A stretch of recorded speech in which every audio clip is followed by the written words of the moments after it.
देशाच्या राष्ट्रपती द्रौपदी मुर्मू आज कोल्हापुरात आल्या होत्या। आज सकाळी 11:30च्या दरम्यान मुर्मू यांनी करवी निवासिनी श्री अंबाबाईचं दर्शन घेतलं। जिल्हाधिकारी तथा देवस्थान समितीचे अध्यक्ष अमोल एडगे यांनी राष्ट्रपती मुर्मू यांचं स्वागत करून त्यांचा विशेष गौरव केला। राष्ट्रपती मुर्मू यांनी भक्तिभावानं अंबाबाईचं दर्शन घेऊन काही धार्मिक विधी सुद्धा केले। देशाच्या राष्ट्रपतींनी थेट मंदिरात येऊन आई अंबाबाईचं दर्शन घेतल्याची ही पहिलीच घटना आहे। भारताच्या राष्ट्रपती द्रौपदी मुर्मू यांनी आज करवी निवासिनी श्री अंबाबाई देवीचं दर्शन घेतलं। सकाळी 11च्या सुमारास राष्ट्रपतींचा ताफा अंबाबाई मंदिर परिसरात पोहोचला। कडेकोट पोलीस बंदोबस्तात राष्ट्रपती द्रौपदी मुर्मू अंबाबाई मंदिर परिसरात आल्या। त्यांनी कुमकुमार्चन, अभिषेक करून विधिवत पूजा केली। त्यानंतर एकारती, पंचारती आणि कर्पूर आरती करून देवीचं दर्शन घेतलं।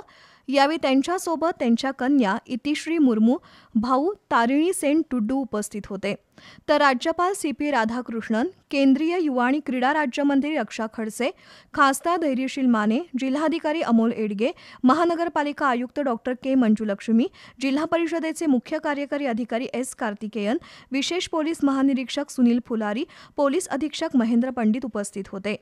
दरम्यान प्रारंभी जिल्हाधिकारी अमोल एडगे यांनी राष्ट्रपती द्रौपदी मुर्मू आणि राज्यपाल CP राधाकृष्णन यांना पुष्पगुच्छ देऊन त्यांचं स्वागत केलं। तर दर्शनानंतर राष्ट्रपती द्रौपदी मुर्मू यांनी जिल्हाधिकारी अमोल एडगे यांच्याकडून श्री अंबाबाई देवीच्या मंदिराविषयी माहिती घेतली।